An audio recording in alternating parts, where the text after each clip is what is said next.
So I'll just really quickly introduce it and then hand over to Craig Macadam, who's the real expert in the room on this this evening. But I'm Genevieve Tompkins and I'm the project officer for the Rare Invertebrates in the Cairngorms Partnership Project. And it's a partnership between Butterfly Conservation, Buglife Scotland, RSPB Scotland, Nature Scot and the Cairngorms National Park Authority. And the project started in 2017 with the aim of understanding better the distribution and ecology of 6 rare invertebrates in the Cairngorms.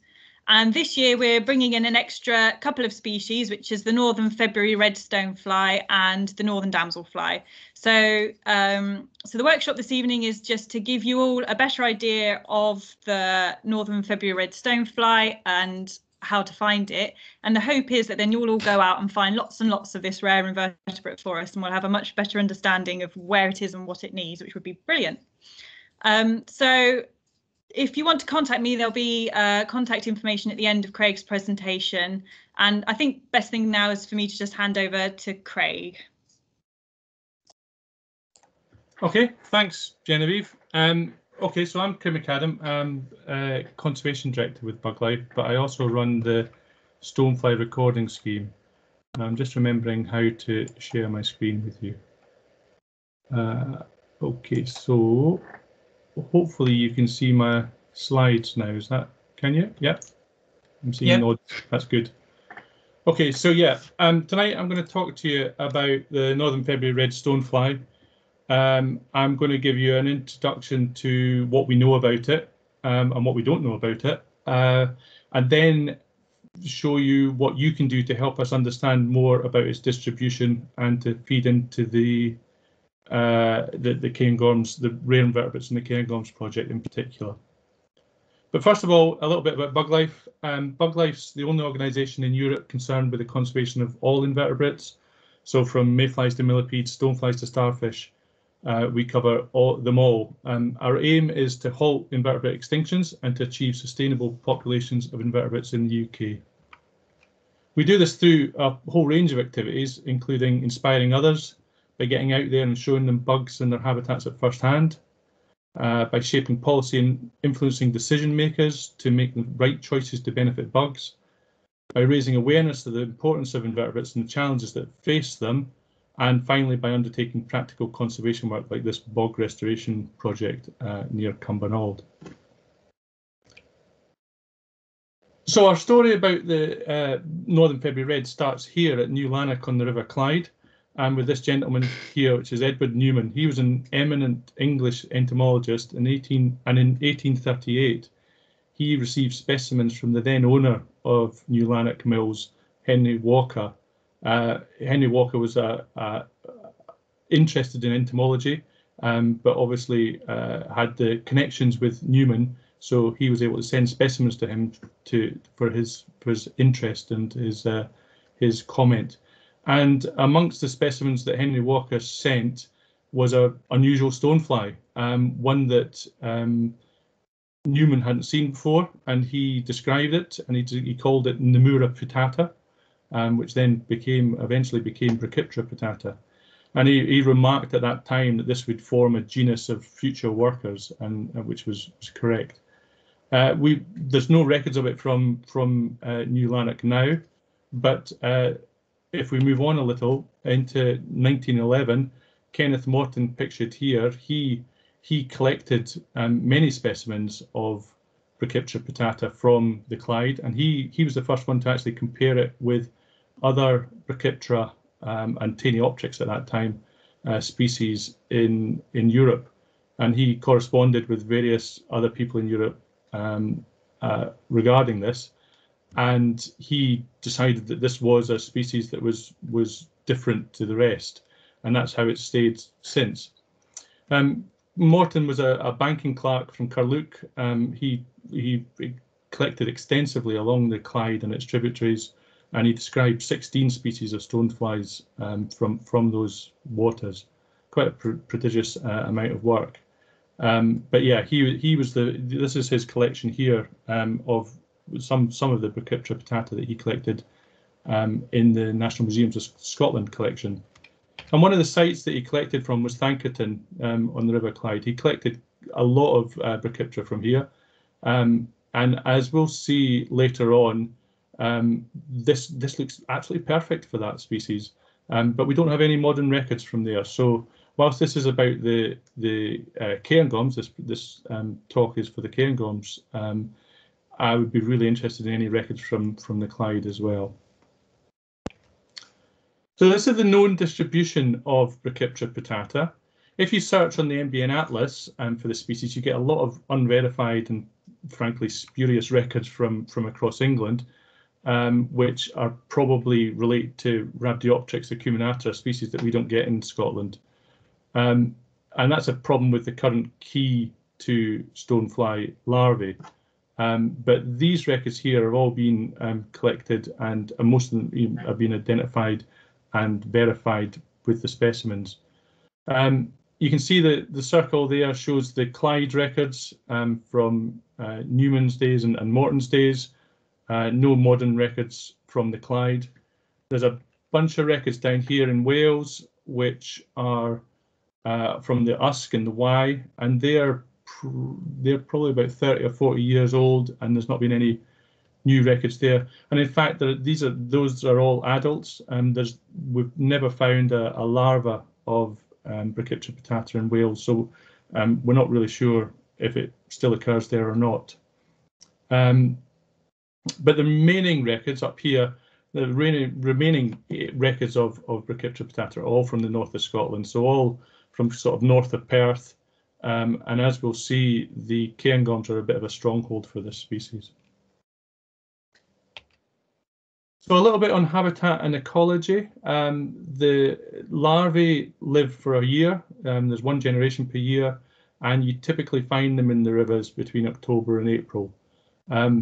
They are, I'll explain about their eggs later on, but they probably enter a diapause after being laid, so they spend the summer in a sort of like a state where a suspended state, if you like. The larvae grow to around about 11 millimeters at most. They can mature slightly smaller than that, but typically it's about 10 or 11 millimeters. This is a mature larvae that's in this image here. You can see the large wing pads here, developed here. They typically live in large rivers, usually with an open aspect. They don't like shading on the river. They are in deeper areas with good flow. So if you, when I go on and show you some of the sites on the spay particularly, you'll get an idea of the habitat they like.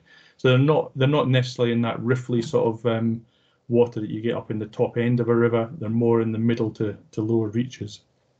And you find them amongst the stones and cobbles on the bed. A really good technique for finding the larvae is to hook your foot underneath a bigger stone and lift it up slightly so that the packet of organic matter that's caught underneath there gets washed out into the net, and you'll often find lots of Brachyptera in there. They must be just sitting underneath there, feeding on the algae and the other stuff underneath the stones. Yeah, they're thought to feed on algae, and we don't know an awful lot about their dietary habits, as we'll come on to in a minute. But it's thought that we've certainly found algae in their gut.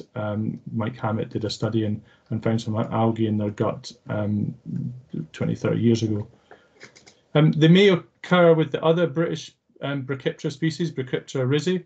Brachyptera risi, as we'll see, I'll show you some pictures of the adults side by side so you can tell them apart.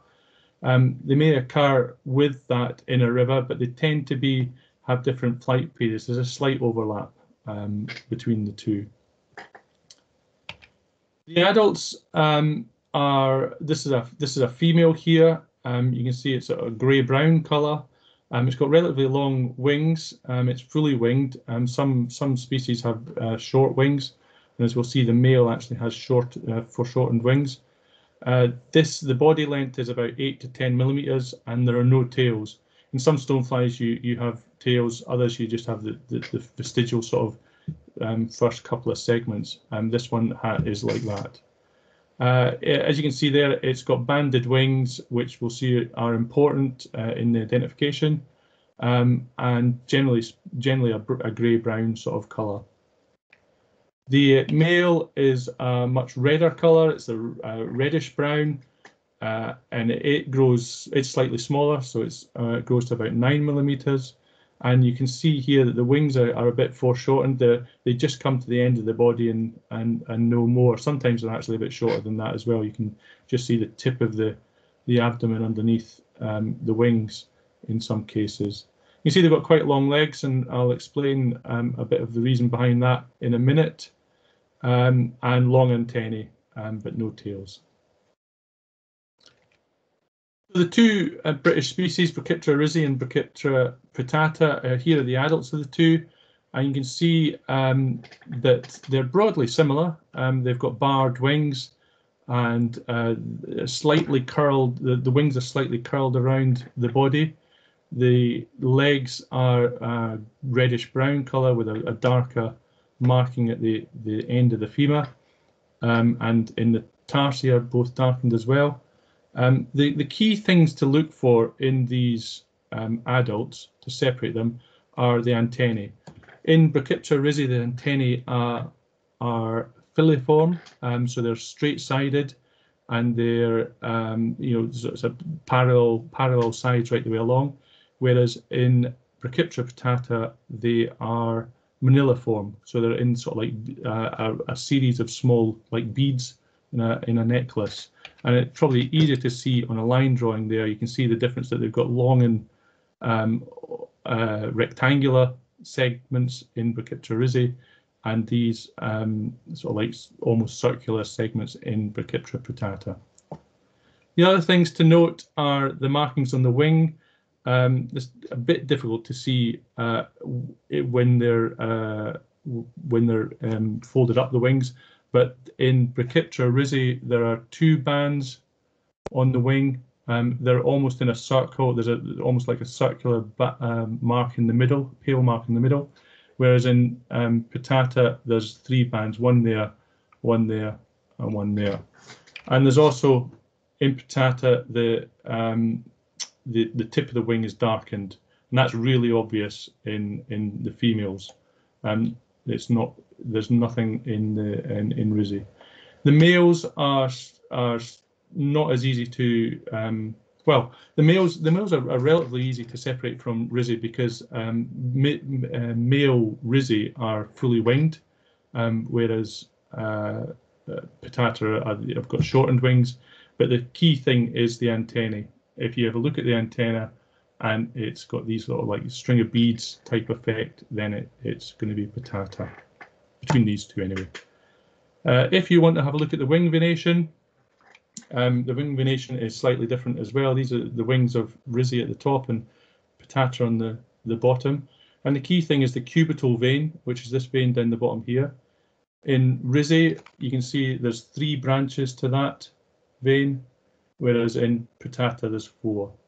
Occasionally you get a abnormal wing in risi, which might have another vein here, but it's really unusual.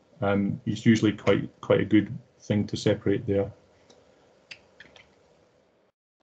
Okay, so the emergence of this species, the earliest records that I have in the recording scheme is the 27th of January, was the earliest record that I've received, and the latest is the 23rd of April. And like most other stoneflies, emergence takes place at night. This is a photograph by Gus Jones from Nethe Bridge, who saw this larvae actually crawling out of the water and crawling up a bankside alder tree. This was about, I think this was at midnight. He was out doing some surveys for something else, I think maybe badgers or something, and he had a look at some of these trees, and he found this larvae actually climbing up the tree. And this was by the time he'd taken this picture, it was about 2 meters up from the water surface. So it climbed out onto the bank and then up this tree. And it's probably looking now for somewhere to make it to molt into the adult here. Some stoneflies will do that on bankside rocks or in-stream rocks that are exposed.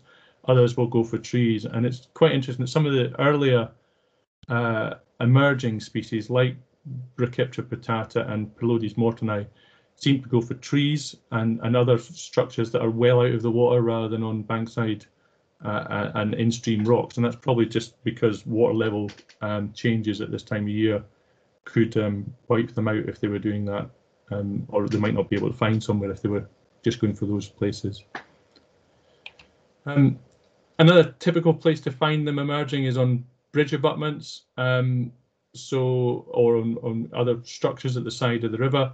This is the road bridge on the Spey at Kingussie, and I found a series of Brachyptera exuvia just there where that arrow is pointed there, and that's probably about 2.5 to 3 meters above the water surface at this height of river. So yeah, they'll climb quite a distance to actually emerge.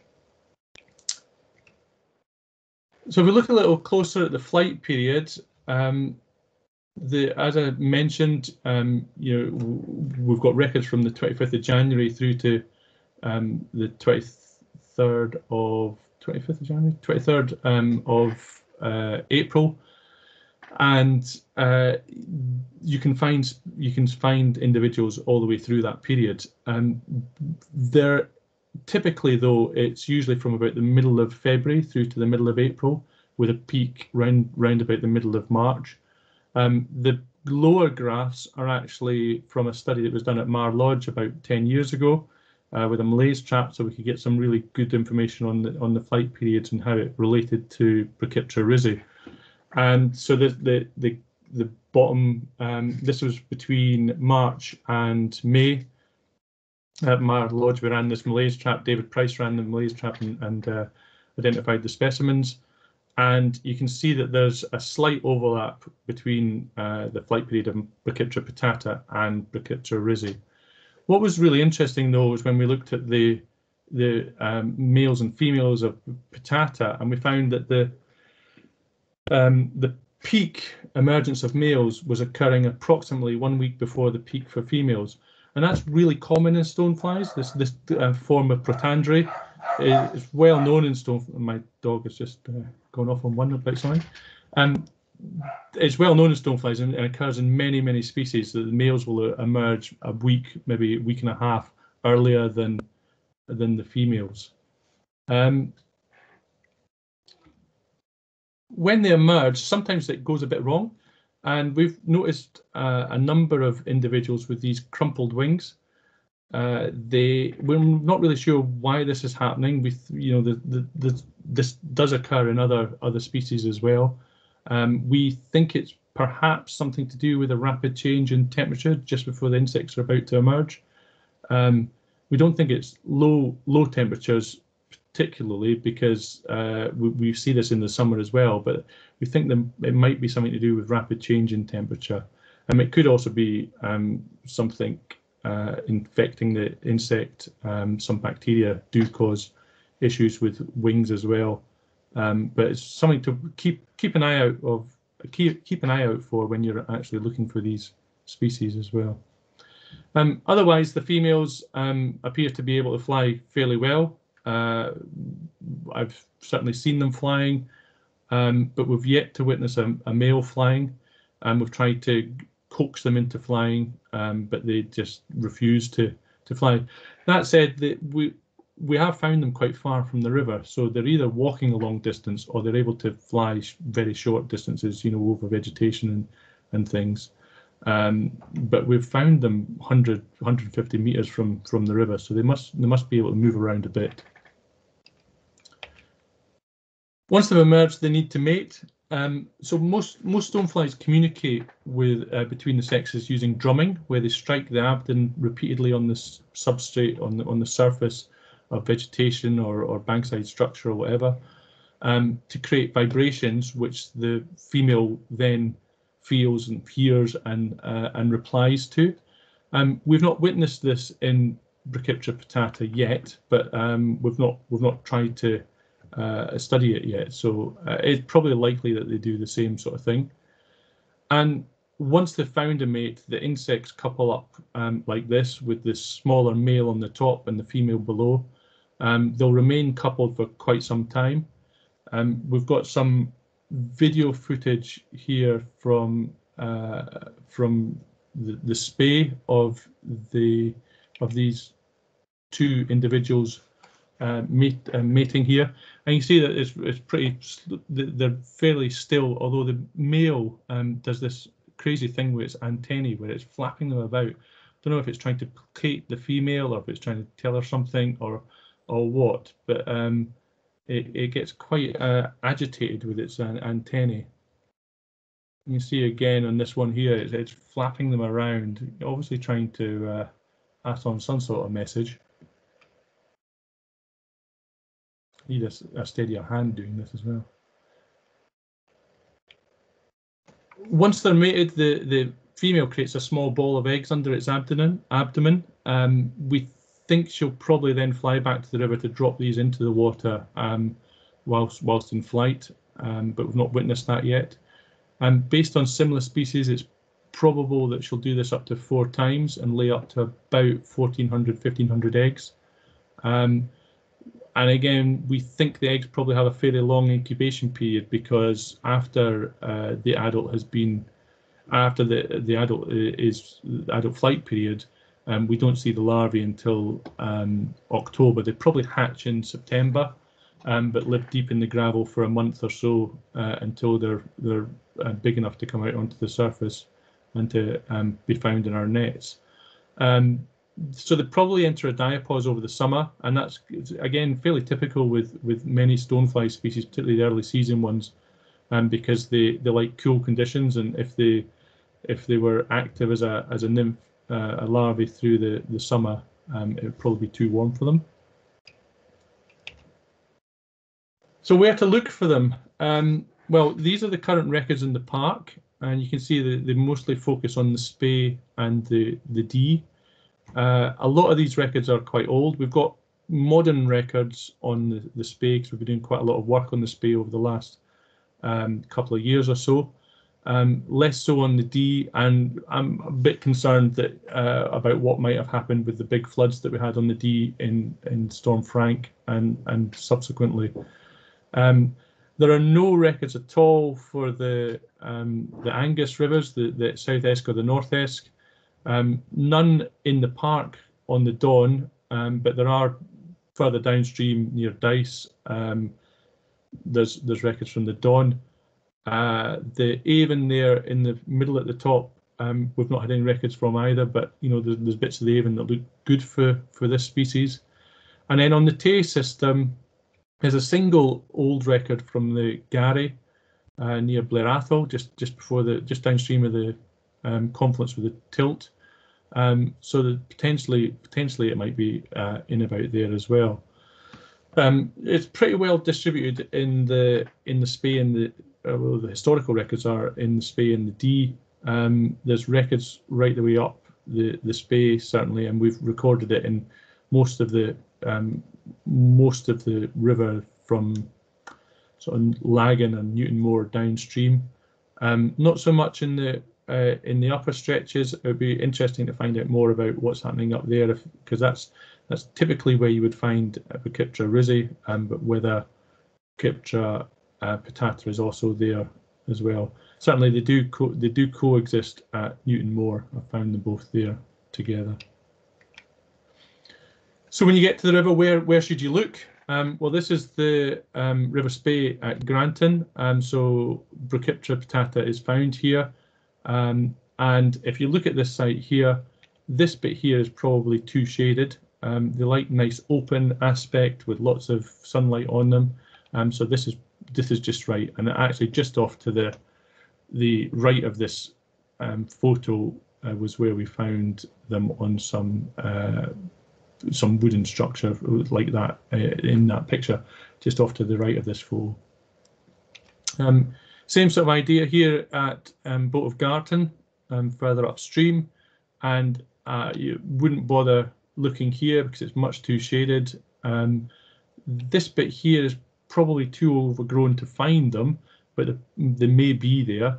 and certainly, you know, Gus's image of the larvae crawling up an alder would suggest that they do use the trees at the side of the river. But this bit here is absolutely perfect, just right. You find lots of adults in this area here. And this is a close-up of that area on not such a nice day as that previous photo. You can see the tussocky grassland, the tussocky grass there, which we think that they hide in, and then the line of fence posts is a key thing that we found, that they particularly like fence posts, and that's where you're most likely to see Northern February Reds. This image here illustrates that. Stuart Taylor found this fence post just at that site, actually, with all these males on it. They absolutely love the fence posts. It makes it really easy for us to survey them. I'm beginning to recognise individual fence posts along the Spey now, with people sending in pictures of them. But we think they probably hide in the vegetation at the base of the post until the conditions are right for them to come up onto the actual post itself. If they're disturbed at all when they're on the fence post, they'll drop off and they'll just go back into the vegetation. Which is a bit frustrating, because they can be a bit flighty like that and just drop off at the merest thing. You even find them on fence posts when there's snow on the ground, or on the fence post even, which is another really neat feature of these insects. So there's two families of stonefly, the Capnidae and the Taniopterygidae, that can supercool themselves to survive in winter conditions. The Brachyptera are part of the Taniopterygidae. They can supercool themselves, meaning that their bodies can tolerate temperatures that are much lower than other insects. And basically, without going into too much of the details, it's a quirk of physics that allows water to be cooled many degrees below zero without freezing, if there's nothing for the ice crystals to actually develop around. The key thing for the insect is to avoid their body touching the snow, because if they touch the snow or the ice, then the ice will form in their body and rupture the cells. And another little video here just to show how they manage to avoid touching the ice. So remember I said earlier on they've got particularly long legs. Well, this one is walking on its tiptoes across the snow until it gets to the exposed wood of the fence post. And it's able to keep its body well clear of the cold surface to avoid its getting any ice in its cells. So again, why fence posts? Well, it's all to do with physics. I didn't like physics at school, but now I seem to come across it all the time.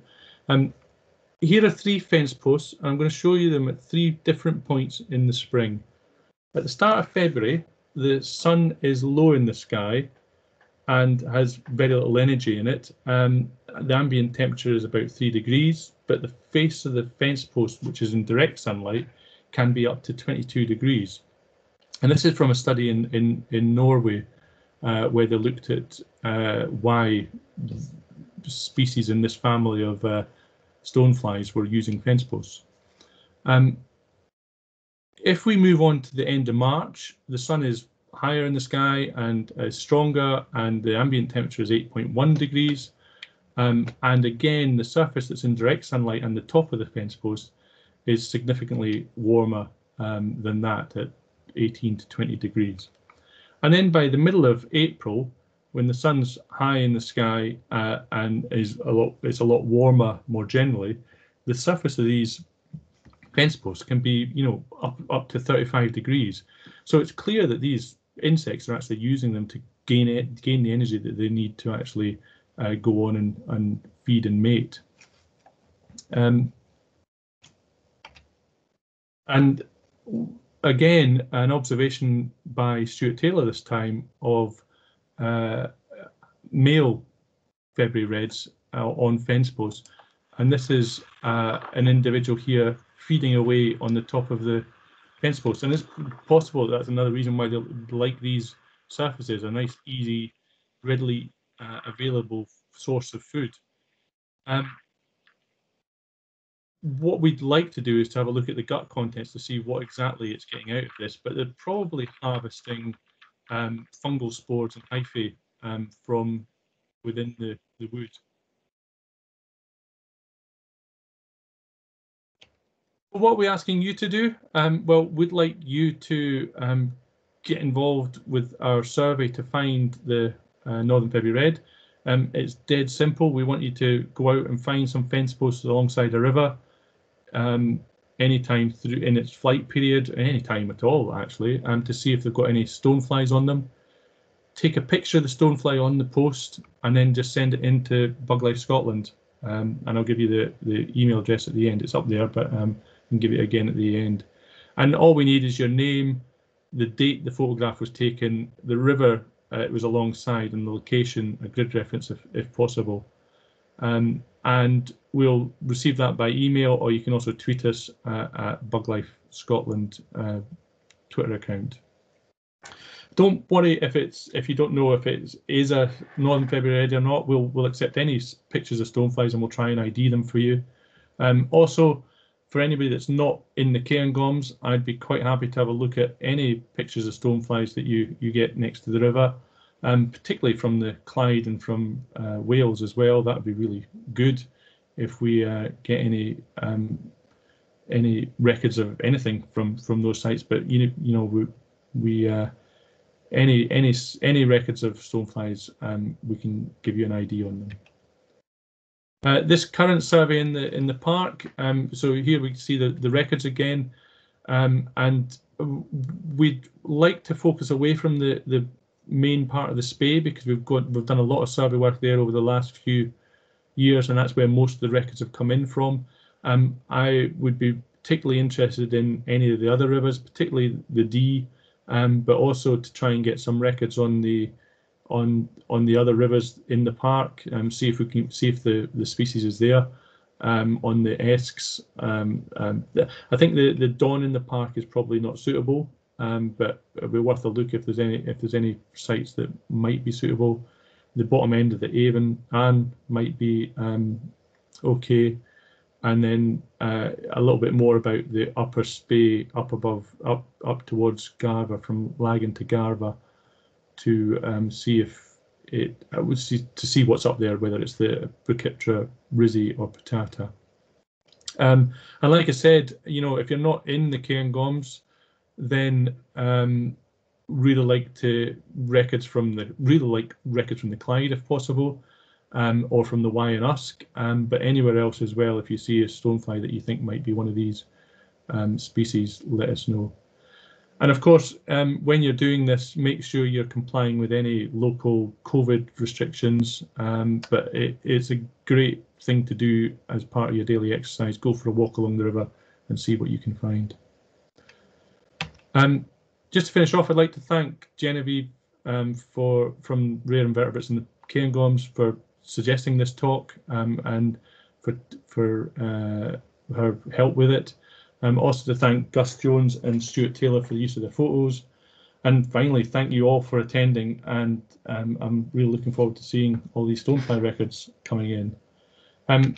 If you want further information, there's some contacts there. So there's Genevieve and my own email address, the Facebook pages for Buglife and for the Rare Invertebrates project, and then the Twitter handles for Rare Invertebrates, Buglife Scotland, and myself, and the email there for you to send your records into.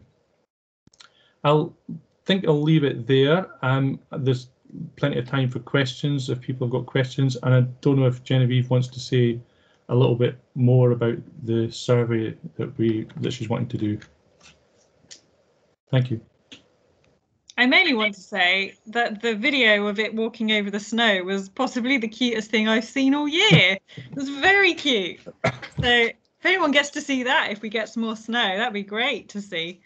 I'd like to see that. But yeah, that's brilliant. Thank you, Craig. I think that covered everything really well. I think as well as the distribution records, which would be massively helpful, there's a few things there that Craig mentioned to do with their behaviour and stuff, which if you do see it, if you can get a little, even on a phone or whatever, if you can get a little film of it or a photo of it, that would be brilliant. So, you know, if you see one of the males drumming or something like that, that'd be lovely to see. One question I had actually was in the common name, where does the red, is the red because of the males? Yeah, it's because of the male. Yeah. Okay. So the Tiniopterygidae are all reds of some sort, but yeah, it's the male. It's that reddish colour. Great. Sarah Moore's got a question. She says, what do you think is the main habitat factor that limits the distribution of the stonefly? It's probably the flow. So I think it lives in the lower reaches of the river, the middle to lower reaches, and we're fortunate in the Dee and the Spey that they're, and you know, a lot of the rivers in the north of Scotland, that they're still very clean.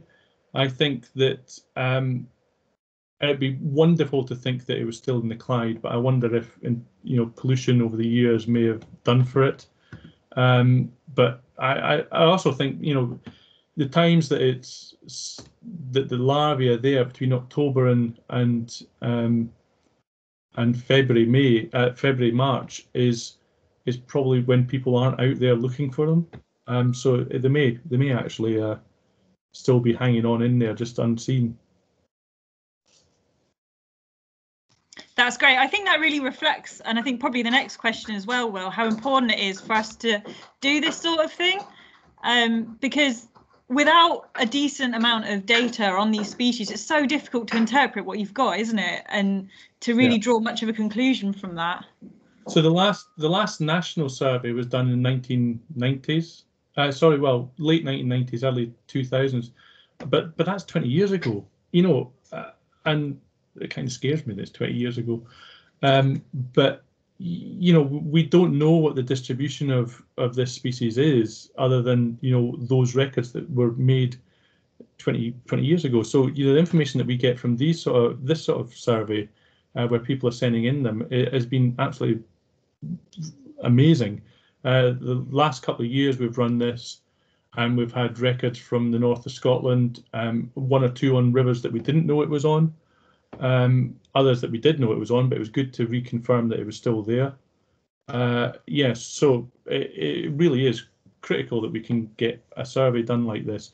And because they're relatively easy to survey, it's something that everybody can get involved in. It doesn't necessarily mean somebody going out there with a kick net and getting in the river and having to, ID them. You go into every river. If you can look at the adults and tell us that they're on that river, then that's a good indicator that the populations is still there. Another question from Penny Lawson this time. Is there evidence of populations declining or increasing?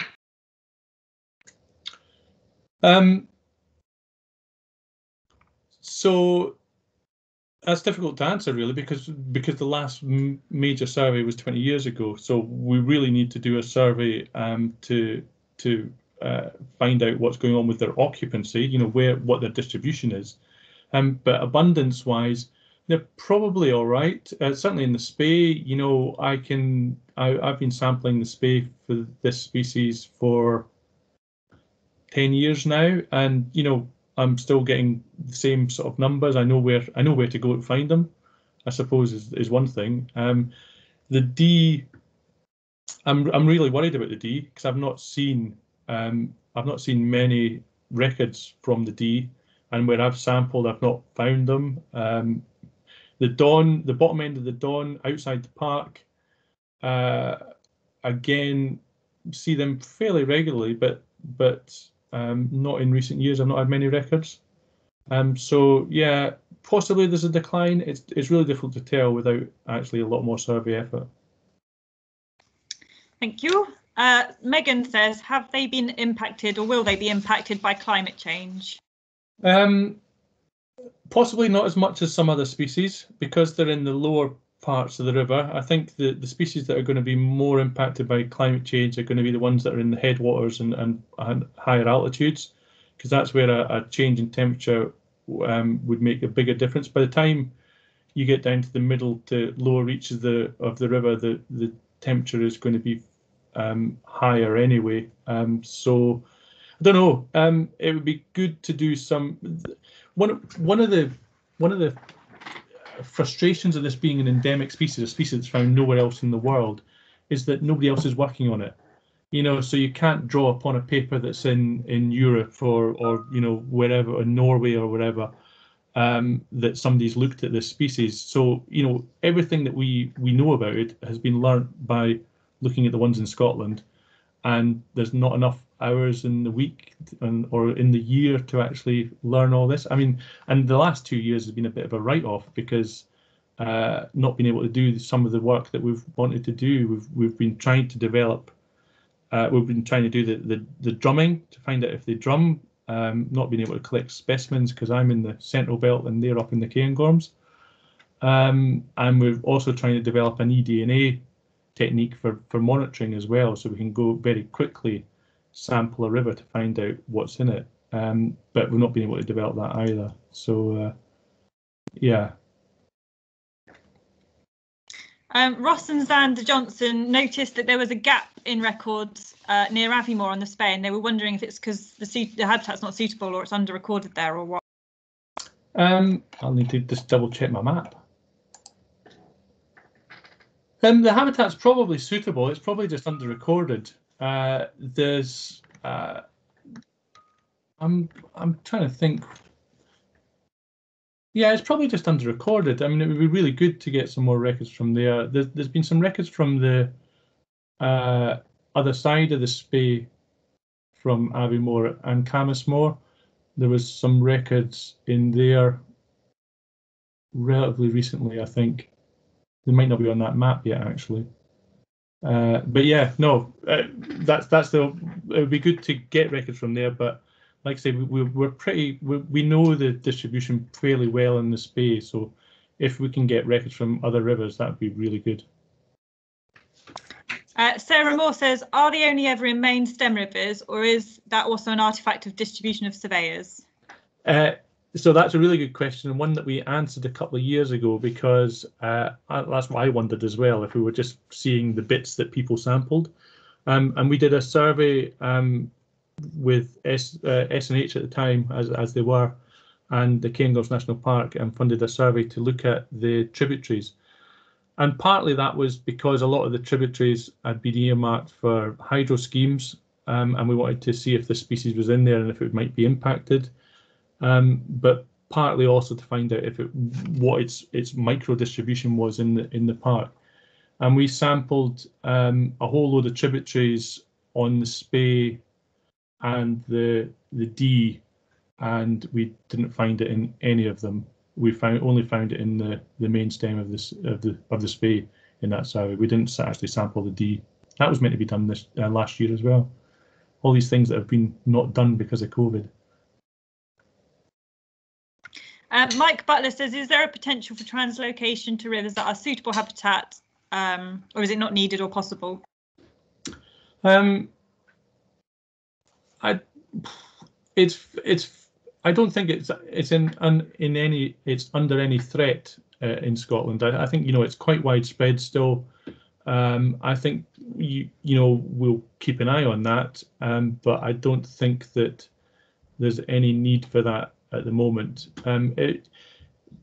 It potentially could be captive bred. I've certainly reared them on to adults, and then the next stage, which I was going to do last year, was to try and get them to lay eggs and to mate and then lay eggs, and see if we could rear on from the egg stage, find out a little bit more about how that works.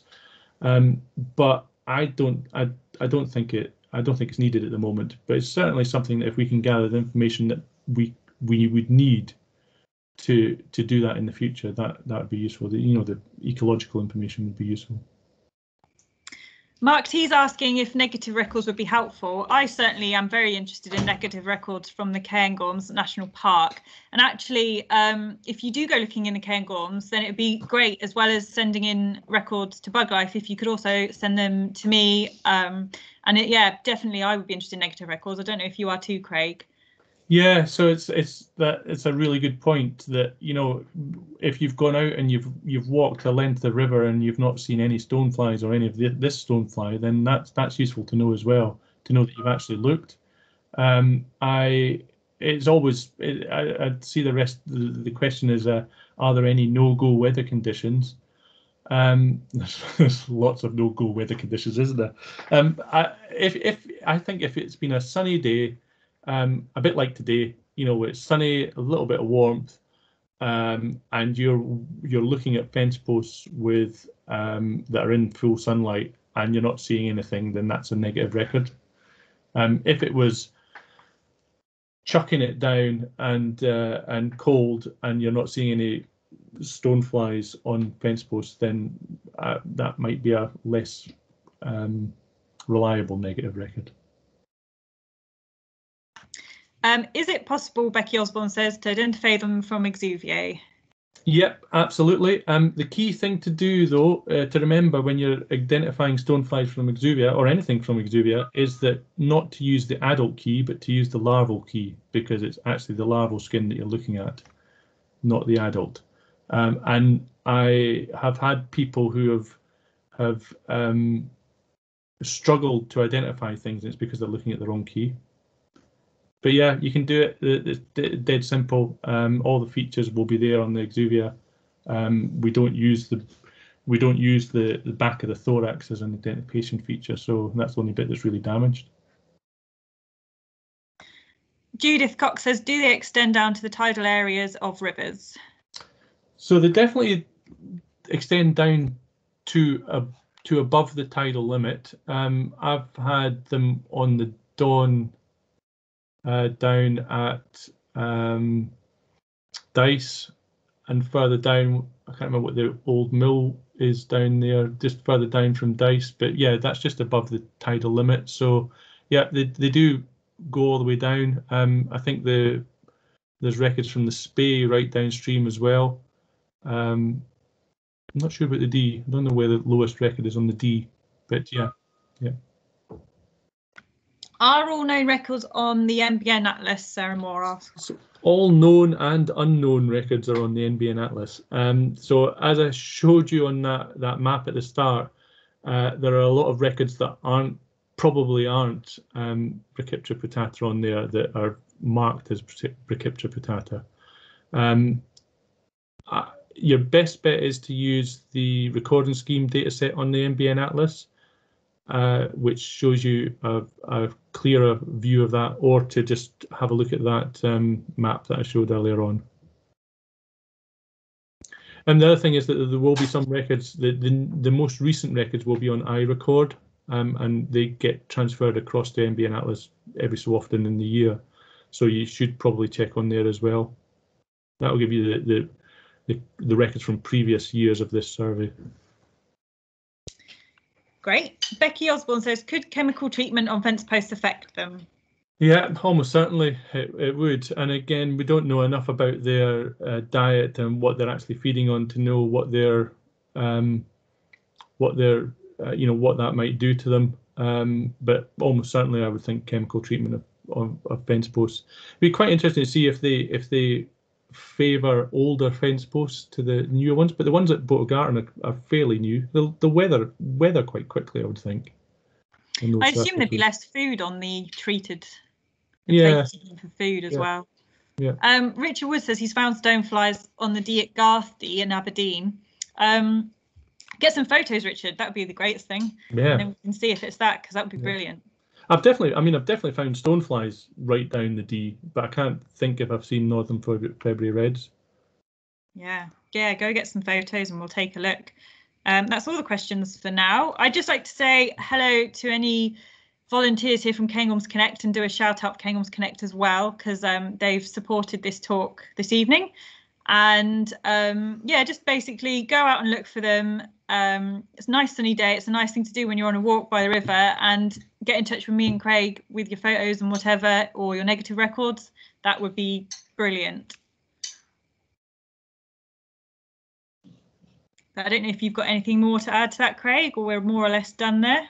No, I think that's it. If that's all the questions, and that's I just look forward to seeing all these records coming in. It's really frustrating that I can't get up there and look for them myself, but I'll enjoy seeing all your records and have a virtual experience.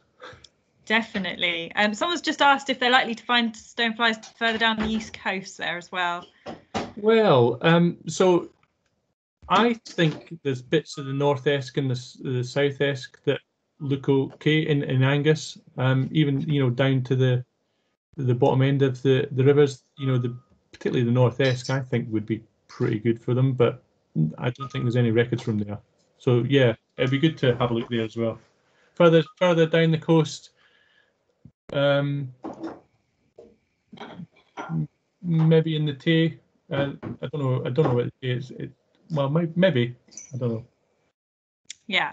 And the other thing is as well, that if you want a reminder of any of the pictures or maps that Craig's shown, that the video for this, I'm sure Craig Nesbitt will remind you as well, but the video for this will be on Buglife's YouTube channel, so you can go back and take a look at that. Or just get in touch with us. Craig's all knowledgeable, and I'm friendly and have the ability to forward questions to Craig that I don't know the answer to. So yeah, just get in touch. Yeah, hopefully the video will be available on the Buglife YouTube channel tomorrow.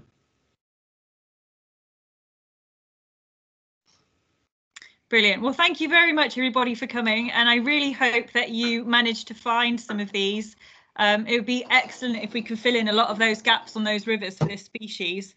And the thing about this is, with these rare species, it's a really great way of genuinely contributing to something where very few people are actually looking for these things. So you can genuinely make a really big difference to their conservation. So yeah, it's a great thing to get involved in. And I'd reiterate what Genevieve said there about make observations. So we've learned so much through what Gus Jones and Stuart Taylor has done. Just those little videos that Stuart did with the feeding, and Gus seeing them climbing up the tree or walking across the ice. Those are all things that we didn't know anything about that before, and now we're able to piece together the sort of like the pieces of a jigsaw on its habitat and ecology. Brilliant. Well, thanks very much, Craig, and thank you all for coming along. And I look forward to being flooded with stonefly records. They're on the wing now. So the first of this species were found a couple of weeks ago, I think, wasn't it, Craig? So That's right, yeah. As soon as you want, tomorrow morning, get out there and get looking for these stoneflies. Thank you very much.